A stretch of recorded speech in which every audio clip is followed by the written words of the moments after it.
अच्छा भाई, ये एक सवाल है।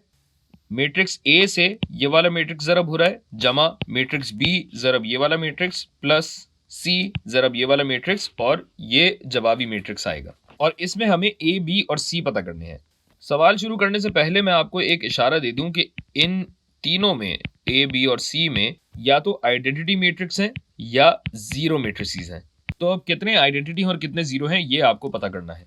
जिन्होंने वीडियो पॉज करके कर लिया हो, जवाब की तस्दीक कर लें, और जिन्होंने नहीं किया वो दिल पे हाथ रख के वीडियो देखें। हम एक एक आंसर करके चलेंगे।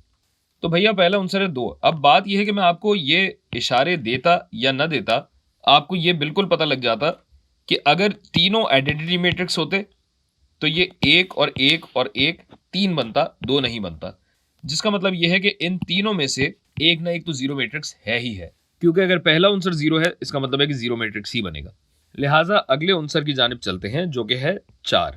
अब अगर मैं सी को सिफर कर दूं तो ए जमा बी यानी 3 जमा -5 से 4 तो नहीं आता, और अगर ए को सिफर करूं तो -5 जमा 1 -4 बनता है, मुस्बित 4 नहीं बनता। यानी बी प्लस सी से भी जवाब नहीं आता। अलबत्ता अगर मैं बी को सिफर कर दूं तो 3 जमा 1 4 जरूर आता है। तो यहां हम पे वाजे हो चुका है कि बी तो यकीनन सिफर ही है। और अब वैसे तो हमारा सवाल हल हो ही गया, लेकिन अगर आप सोच रहे हैं कि हैं ये कैसे आया, तो बकिया नासिर को भी देखकर तस्दीक कर लें। वैसे भी हमारी बात का यकीन कहाँ है भाई आपको। अगर बी एक जीरो मैट्रिक्स है और ए और सी आइडेंटिटी मैट्रिक्स हैं यानी 1 और 1, तो इनके तीसरे और चौथे अनासिर को भी जमा करके देख लीजिए। 4 जमा 3 7, बिल्कुल ठीक है।